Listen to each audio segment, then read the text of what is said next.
I am breaking down the one big beautiful bill and the parts of the bill that may affect your 25 tax return. And today I'm looking at no tax on overtime. So this part of the bill is in effect for 2025 through 2028. So this will affect your 25 tax return. And certain employees, those that are generally paid hourly and get an overtime rate, are allowed to deduct the premium portion of their overtime. So if a worker makes $10 an hour and they get paid $15 an hour for overtime, which is time and a half, then they would get to deduct the $5 portion. So it's the amount over and beyond the original hourly rate.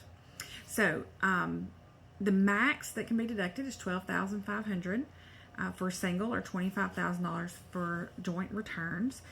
The exclusion does not apply to the FICA, the Medicare, and the Social Security part of the taxes. So you still have to pay the Social Security tax in your portion as an employee, your portion of the Medicare tax, and also your state income tax. So this is only for federal income taxes that this is excluded.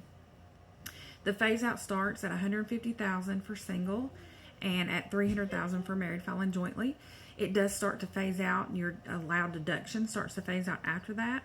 It's $100 for every 1,000. So if you're at $151,000 as a single person, you would get to deduct up to $12,400 of overtime. So that would be a whole lot of overtime, because again, it's just that extra half portion. So, but it does start to phase out. I think that would come into play with the joint returns. If you had one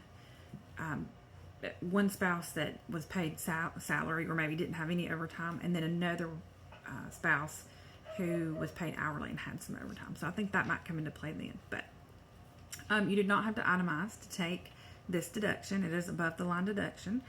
And if you are married, you have to file jointly. So if you file separately, you can't deduct your overtime, your portion of your overtime. Employers will be required to put the amount of overtime that you earned on your W-2, and I think they could do a separate statement or something like that too, but there's still guidance waiting to come out about that. But in some form or fashion, employers will let you know what portion of your earnings were from overtime and what was regular pay.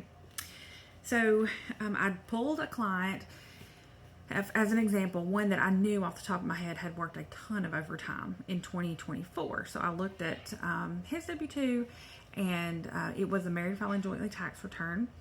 Together, they made $140,000. $100,000 of that was the taxpayer, and then $40,000 was the spouse. Of his $100,000, $33,000 was overtime. So he worked a ton, every weekend I think he was working.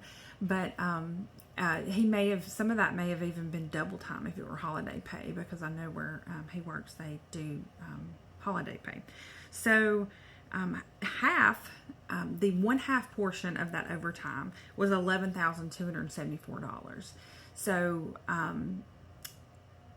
the amount of the deduction for them would be $11,274. So of his $100,000, $33,000 was overtime. Only $11,000 would be able to be deducted with this new part of the bill, and they're in the 22% bracket. So that would save them $2,480 in their tax bill. So that's pretty significant for them. But again, he worked a ton of overtime too. So I don't think that's going to be a typical savings. Because most of my other clients worked overtime, it was less than $10,000 that I can remember. I pulled theirs specifically because I knew that there was a lot of overtime on that particular client.